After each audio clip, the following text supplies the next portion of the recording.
కాబట్టి చెప్తాను ముందు ముద్రగడ గారు ఈ రాష్ట్రంలోనే రికార్డు 25 సంవత్సరాలకి ఎమ్మెల్యే అయిన చరిత్ర ఒక్క ముద్రగడ గారికే ఉంది ఈ రాష్ట్రంలో. అక్కడ చంద్రబాబు నాయుడు గారు అయినా ఎవరైనా 28, 30 ఏళ్ళకి అయ్యారు.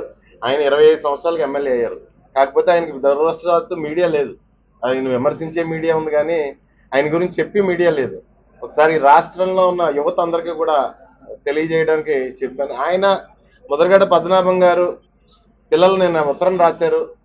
బాబు పెద్ద అబ్బాయి, రెండో అబ్బాయి కూడా ఒక లెటర్ రాశారు. మరి మా కుటుంబాన్ని ఏదైతే మేము చేసామో ముద్రగడ గారి బాడీ దహనం దగ్గర కాకుండా ఖననం దగ్గర నుంచి, అంటే కాల్చడం కాకుండా కప్పెట్టడం దగ్గర నుంచి ఏం చేసాం అన్నీ కూడా ఆయన అభీష్టం ప్రకారమే.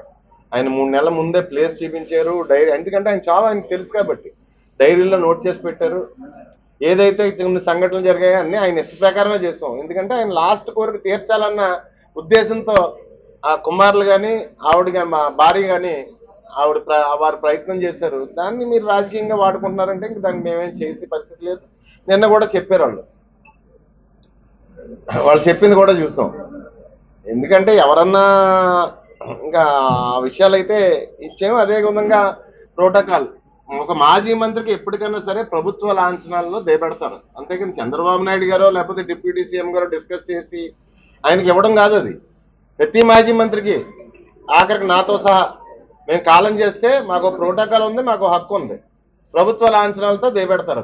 ఈ రాష్ట్రంలో ఎవరికన్నా, ఉభయ రాష్ట్రాల్లో ఎవరికన్నా సరే జరిగేది. అంతేగాని వీళ్ళు డిస్కస్ చేసి వీళ్ళు ఇచ్చింది కాదు అది. అది కూడా ఇంకోటి కూడా చెప్తున్నా, ఆయన ముందే ఊహించాడు. నేను మాజీ మంత్రిగా ఈ ప్రభుత్వ టైంలో నేను చనిపోతే గతంలో 2016, 17లో నా కుటుంబాన్ని కానీ నా ఇంట్లో వాళ్ళని కానీ నా పిల్లల్ని కానీ చాలా ఇబ్బంది పెట్టింది ఈ చంద్రబాబు నాయుడు గారి టీడీపీ ప్రభుత్వం. ఈ ప్రభుత్వంలో నేను తీసుకోనని చెప్పేసి నిర్బంధంగా ఆయన తోసుకొచ్చి ఆయన డైరీలో మెన్షన్ చేయడం జరిగింది, లెటర్లో పెట్టడం జరిగింది. దాని గురించే వాళ్ళ ఫ్యామిలీ వద్దు అని చెప్పారు.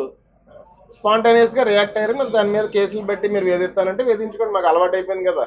మీరు వచ్చిన కాడి నుంచి కేసులు ఇబ్బందులు పడడం అన్నది మాకు అలవాటు అయిపోయింది కూడా. అదేవిధంగా ఇంకొక విషయం చెప్తాను ఇక్కడ, పిల్లలు ఎవరికి తెలియంది, పిల్లల గురించి తెలియంది ఒక్క విషయం.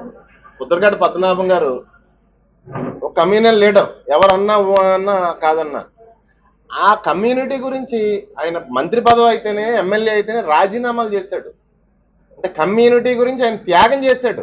ఆయన మంత్రి పదవి వదిలేసి కమ్యూనిటీని పెట్టుకుని సంపాదించలేదు, పదవులు సంపాదించలేదు, కమ్యూనిటీని అడ్డు పెట్టుకుని.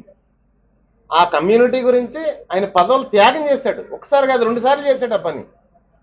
అతని కమ్యూనిటీకి సంబంధించిన పిల్లల భవిష్యత్తు గురించి, ఫీజు గురించి, చదువుల గురించి తాపత్రయమే ఆయన పదవులు వదిలేసుకున్నాడు. పదవులు సంపాదించుకోలేదు.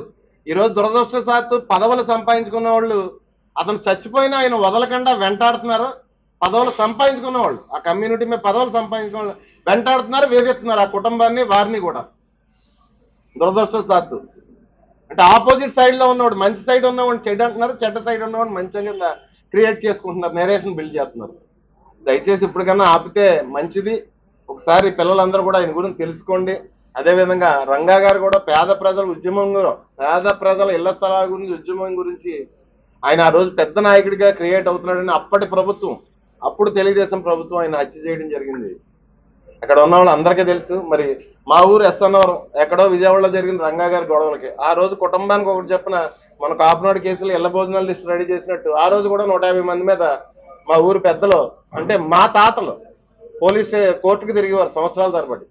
అంటే ఈరోజు మర్చిపోయినట్టుకున్నారు. ఆ రోజు కూడా ఎమ్మెల్యే గారు మన యనమల రామకృష్ణ గారు ఆ కేసులో ఇబ్బంది ఇరికించి మా ఊరు పెద్దలను, మా తాతలను చాలా ఇబ్బందులు పెట్టిన పరిస్థితులు మేము చూసాం మా కళ్ళారు. ఇప్పుడు ఉన్న 18 ఇయర్స్ 19 ఇయర్స్ బాయ్స్కి తెలియదు అవన్నీ, పిల్లలకి అలాంటివి ఏం తెలియదు. ఏదో ఉంది మనిషి ఉన్నాడు టైప్ చేసేద్దాం, 4 తిట్లు తిట్టేద్దామన్న ఉద్దేశంతో వాళ్ళు ఉంటారు తప్పించి ఒకసారి గతం తవ్వి ఒకసారి తెలుసుకోవాల్సిందిగా అందరినీ కోరుకుంటున్నాను. పద్మనాభం గారి విషయం ఇంకెక్కడితో ఆపితే మంచిది. ఎందుకంటే పెద్దవారు కాలం చేశారు, ఇంకా ఆపితే బాగుంటుందని మనస్ఫూర్తిగా కోరుకుంటున్నాను. ఆయన ముఖ్యంగా ఆయన ట్రోల్ చేయడం కానీ ఆయన కుటుంబ సభ్యులను ట్రోల్ చేయడం కానీ ఆపితే బాగుంటుందని చెప్పుకోవాలి. నిన్న రాష్ట్ర వైఎస్ఆర్ కాంగ్రెస్ పార్టీ ఆఫీసులో జరిగింది, ఈరోజు జిల్లా కేంద్రాల్లో జరుగుతుంది. అన్ఫార్చునేట్లీ అది తునిలోకి మార్చడం జరిగింది. ఈరోజు ముఖ్యంగా ఈ యాప్ తీసుకురావడానికి ముఖ్యమైన కారణం మీ అందరికీ తెలిసే ఉంటది. ఈ రాష్ట్రంలో 80% సామాజిక మాధ్యమాలన్నీ కూడా ఒక పార్టీ చేతుల్లో ఉన్నాయి. 80% సామాజిక మాధ్యమాలన్నీ కూడా ప్రింట్ మీడియా కానీ ఎలక్ట్రానిక్ మీడియా కానీ వాళ్ళ చేతుల్లో పెట్టుకుని వారు చెప్పిందే ఈ రాష్ట్ర ప్రజలందరూ వినాలి అన్న ఉద్దేశంతో వాళ్ళు ఇప్పుడు దాకా నడుపుకుంటూ వచ్చారు. ఈ రాష్ట్ర ప్రజల అదృష్టం కొద్దీ లేకపోతే కొన్ని అదృష్టం కొద్దీ మనకి సోషల్ మీడియా ప్లాట్ఫామ్స్ అన్నీ కూడా ట్విట్టర్ అయితే, ఎక్స్ అయితేనే, ఫేస్బుక్ అయితేనే, ఇన్స్టా అయితేనే, లేకపోతే యూట్యూబ్ అయితేనే అన్నీ కూడా అందుబాటులోకి రావడం జరిగింది. వాటిల్లో కూడా మేము చెప్పిందే వినాలి, ప్రతిపక్షాలు చెప్పింది కానీ లేకపోతే ప్రశ్నించే గొంతులు వాయిస్ ఎక్కడ వినపడకూడదు అనే ఒక లక్ష్యంతో వాటి గొంతు కూడా నొక్కేయడం జరుగుతుంది. ఏ విధంగా అంటే చట్టాన్ని ఉపయోగించుకుని నోటీస్ పెడుతున్నారు, మెటాకో నోటీస్ పెట్టి ఆ అకౌంట్ బ్లాక్ చేయడం జరుగుతుంది. అలాగే మత్తుల్లో కూడా చాలా మంది అకౌంట్లు బ్లాక్ చేయడం కూడా జరిగింది. మత్తు నియోజకవర్గంలో కూడా చాలా మంది యాక్టివ్గా ఉండి అకౌంట్స్ అన్ని కూడా బ్లాక్ చేయడం జరిగింది. ఈ ఇబ్బందులన్నీ లేకుండా ఉండడం కోసం, కంటెంట్ పూర్తిగా అందుబాటులో ఉండడం కోసం, ప్రజలకు చేరువయ్యేలాగా. ఎందుకంటే వైఎస్ఆర్ కాంగ్రెస్ పార్టీ వాళ్ళు ఏదన్నా మాట్లాడితే ఆధారం లేకుండా మాట్లాడరు. ఏ ఆధారం లేకుండా వైఎస్ఆర్ కాంగ్రెస్ పార్టీ వాళ్ళు మాట్లాడరు. ప్రతిదీ కూడా పిన్ టు పిన్ డీటెయిల్స్తోనే మాట్లాడతారు, ఆధారాలు ముందు పెట్టి మాట్లాడతారు, అన్నీ చూపించి మాట్లాడతారు. నాయకుడి దగ్గర నుంచి మా కార్యకర్తల వరకు, కింద స్థాయి కార్యకర్తల వరకు. మరి మా గొంతు కూడా అమరావతి పేరు చెప్తే చాలు మా గొంతు నొక్కేస్తున్నారు. ఇదేంటి ఎస్ఎఫ్టీకి 20,000 పైచీలకి ఎందుకు అవుతుంది? కేంద్ర ప్రభుత్వం 4,900, 4,500 ఖర్చు పెట్టి చేసుకుంటుంది కదా, మనకి ఎందుకు అంత ఎక్కువ అయిపోతుంది అంటే 10,000 కోట్లు ఖర్చు అయ్యే దగ్గర 50,000 కోట్లు ఎందుకు ఖర్చు అవుతుందని ఎవరన్నా ప్రశ్నిస్తే ఆ ప్రశ్న జనాల్లోకి చేరకుండా ఆ ప్రశ్నించిన గొంతును నొక్కేస్తున్నారు. అంటే తప్పు చేస్తున్నారు కాబట్టి, ఖచ్చితంగా తప్పులు చేసుకుంటూ వెళ్తున్నారు కాబట్టి ఆ ప్రశ్నించే గొంతుల్ని నొక్కేసి పరిస్థితి ఈరోజు వచ్చింది. మూకుముడిగా వాళ్ళు ఏం చేస్తున్నారంటే దాడి. హైదరాబాదులో ఒక ఆఫీస్తో ఒక 400-500 మందిని ఒకే దగ్గర కూర్చోబెట్టడం, లేకపోతే మంగళగిరిలో ఒక పార్టీ ఆఫీస్లో 200-250 మందిని ఒకే దగ్గర కూర్చోబెట్టడం. ఒక దగ్గర నుంచే కంటెంట్ క్రియేషన్ అయితేనే, లేకపోతే మొత్తం A to Z అంతా దాడి, బూతులు అయితేనే, తిట్టడం అయితేనే ఒకే దగ్గర నుంచి మొత్తం అంతా చేయడం జరుగుతుంది. ఆ రకంగా ఈ రాష్ట్రాన్ని తప్పుదోవ పట్టించే పరిస్థితిలో ఉన్నారు. కానీ అనుభవించి ప్రజలకు తెలుసు, ఖచ్చితంగా ఎలక్షన్ వచ్చేసరికి ఈ ప్రభుత్వానికి, ఈ మంచి ప్రభుత్వం ఏదో అంటారు కదా, ఈ మంచి ప్రభుత్వానికి బుద్ధి చెప్పే పరిస్థితిలో ఈ రాష్ట్ర రైతాంగం కానీ, ఈ రాష్ట్రంలో మహిళలు కానీ, ఈ రాష్ట్రంలో విద్యార్థులు కానీ, ఈ రాష్ట్రంలో బాధితులు కానీ అందరూ కూడా సిద్ధంగా ఉన్నారని తెలియజేస్తే, అదేవిధంగా సోషల్ మీడియా ప్లాట్ఫామ్స్ ఈరోజు చూస్తున్నాం. ఏదో పాము తన పిల్లల్ని తను తినేసినట్టు ఈరోజు నిన్న మొన్న చూసాం. తెలుగుదేశం వాళ్ళకి కూడా ఒళ్ళు మండి, లేకపోతే జనసేన వాళ్ళకి ఒళ్ళు మండి ఏదన్నా వాళ్ళు ఎక్స్ప్రెస్ చేసినా, వాళ్ళ వ్యూస్ ఎక్స్ప్రెస్ చేసినా వాళ్ళని కొట్టడం, వాళ్ళ మీద చేయి చేసుకోవడం, వాళ్ళని గాయపరచడం కూడా జరుగుతుంది. దయచేసి అలా కూడా చేయకండి ఎవరోని. ఎందుకంటే నేను మీ భవిష్యత్తులు పాడు చేసే పరిస్థితుల్లో ఈ ప్రభుత్వాలు ఉన్నాయి. ఎందుకంటే మీరు జగన్మోహన్ రెడ్డి గారు లాంటి మంచి ప్రభుత్వంలో మీరు ఏం మాట్లాడినా ఆయన లైట్గా తీసుకోవడం, పట్టించుకోకపోవడం అది ఉండేది. ఎందుకంటే పూర్తి స్వేచ్ఛగా ఎవరి వ్యూస్ ఆయనలో చెప్పగలిగే పరిస్థితి ఉండేది. కానీ ఈ ప్రభుత్వం అలాంటి ప్రభుత్వం కాదు. సొంత కార్యకర్తలే కాదు, సొంత పిల్లలే కాదు, ఎవరు ప్రశ్నించినా సరే వాళ్ళ గొంతు నిలివేయడానికి ఈరోజు రాష్ట్ర ప్రభుత్వం సిద్ధంగా ఉందని తెలియజేసుకున్నాం.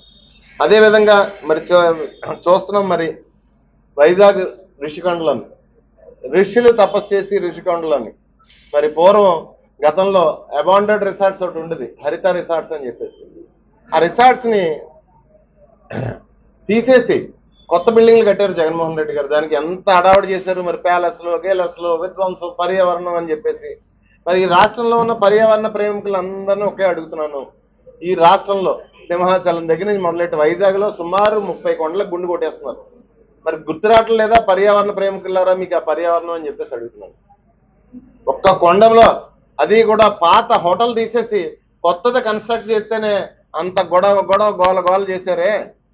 మరి సుమారు 99 పైసలకి రూపాయి పేరు చెప్పి ఎకరాలు 1,000 కోట్ల కుంభకోణాలు జరుగుతుంటే వైజాగ్లో ఏం చేస్తున్నారు మీరు? కనీసం ప్రశ్నించట్లేదా? ఈ రాష్ట్ర ప్రజలందరూ కూడా మీరు ప్రశ్నిస్తారేమో అని చూస్తున్నారు. గతంలో ప్రశ్నించిన మీరు ప్రశ్నిస్తారేమో అని ఈ రాష్ట్ర ప్రజలందరూ కూడా ఎదురు చూస్తున్నారు. ఎందుకంటే వైజాగ్ వెళ్తే తెలిసిపోతుంది, తొలి నుంచి వైజాగ్ వెళ్తే ప్రతి కొండకే గుండె. ఒక పాత హోటల్ని, పాడైపోయిన హోటల్ని, పనికిరాని హోటల్ని తీసి ఓ రాష్ట్రపతి వచ్చినా, ప్రధానమంత్రి వచ్చినా, ఎవరు వచ్చినా స్టేట్ గెస్ట్ ఉండడానికి కూడా సరైన వసతి సౌకర్యం లేకపోతే ప్రైవేట్ హోటల్లో ఉండే పరిస్థితి ఉంటే వాళ్ళ కోసమో లేకపోతే పరిపాలన కోసమో కట్టిన బిల్డింగ్స్ ని అంత తోలనాడారు. మీకు ఎంత హాయిగా ఉంది? 300 కోట్లు యోగా అంటారు, 500 కోట్లు యోగా అంటారు, లేకపోతే పిఆర్ సెంట్ల కోసం 1000 కోట్లు ఖర్చు పెడుతుంటే మీకు ఎంతో ఆనందంగా ఉంది. ఒక్కరు కూడా కష్టం చేయట్లేదు. ముఖ్యంగా ఈ రాష్ట్రంలో పర్యావరణ ప్రేమికులందరినీ కూడా నేను అడుగుతున్నాను, ఈ రాష్ట్ర ప్రజలు చూస్తున్నారు, మేము కూడా ప్రశ్నిస్తున్నాం, ఏం చేస్తున్నారో అంత విధ్వంసం జరుగుతుంటాయని చెప్పేసి మేము అడుగుతున్నాం. అదేవిధంగా ఈ మన రాష్ట్రంలో మళ్ళీ కోవిడ్ మహమ్మారి విజృంభిస్తుంది. దయచేసి ప్రభుత్వం అప్రమత్తంగా ఉండి, ఎందుకంటే కాకినాడలోనే నిన్న మొన్నట్లో కూడా కేసులు రిజిస్టర్ అయిన పరిస్థితి ఉంది. కోవిడ్ పెరుగుతుంది. కోవిడ్ ప్రోటోకాల్స్ పెట్టి ప్రజలను అప్రమత్తం చేసి దయచేసి కన్నాళ్ల పాటు అన్నా సరే మీ పిఆర్ స్టెంట్లన్నీ పక్కన పెట్టి ప్రతి నెల క్రితం నెల అనుకుంటా తునొచ్చారు, ఏదో పెన్షన్ ఇవ్వడానికి ఏదో వచ్చారు. చెట్టు అడావడి కళ్ళు ఇవన్నీ చూసాం. మరి ఒక అమ్మాయికి పాపం ఏదో 50,000 రూపాయలు ఇచ్చారు. మీ ప్రభుత్వం వచ్చిన తర్వాత సుమారు 1,20,000 కోల్పోయింది ఆ పాప. ఓ పిఆర్ స్టంట్ చేసి వెళ్ళారు, అక్కడి నుంచి ఒక్కరికి చేసి వెళ్ళారు. ఏదన్నా చేస్తే సంపూర్ణంగా చేయాలి, కానీ ఒక రోడ్డు వేసి ఆ రోడ్డు మీద నడిచి బెళ్ళప్పించి రాష్ట్రం అంతా చేస్తామని చెప్పేసి మీరు పిఆర్ స్టంట్లు చేయడం అందాక కట్టిపెట్టి కోవిడ్ మీద దృష్టి పెట్టి ఈ రాష్ట్రంలో వైద్య వ్యవస్థని బలోపేతం చేసి ముందుకు చేయవలసిందిగా కోరుకుంటున్నాం. అదేవిధంగా ఇదే పరిస్థితుల్లో మన రాష్ట్రంలో వైద్య వ్యవస్థ ఉంటే కోవిడ్ని ఎదుర్కొనే పరిస్థితిలో మనం లేవు. ముందు జాగ్రత్తలు తీసుకోండి, తగు జాగ్రత్తలు తీసుకోండి. కోవిడ్ ప్రోటోకాల్స్ అన్ని చెప్పండి, ప్రజలందరికీ చెప్పండి, అప్రమత్తంగా ఉండమని చెప్పేసి ప్రజలను అలర్ట్ చేయమని చెప్పేసి కోరుకుంటున్నాను. Thank you.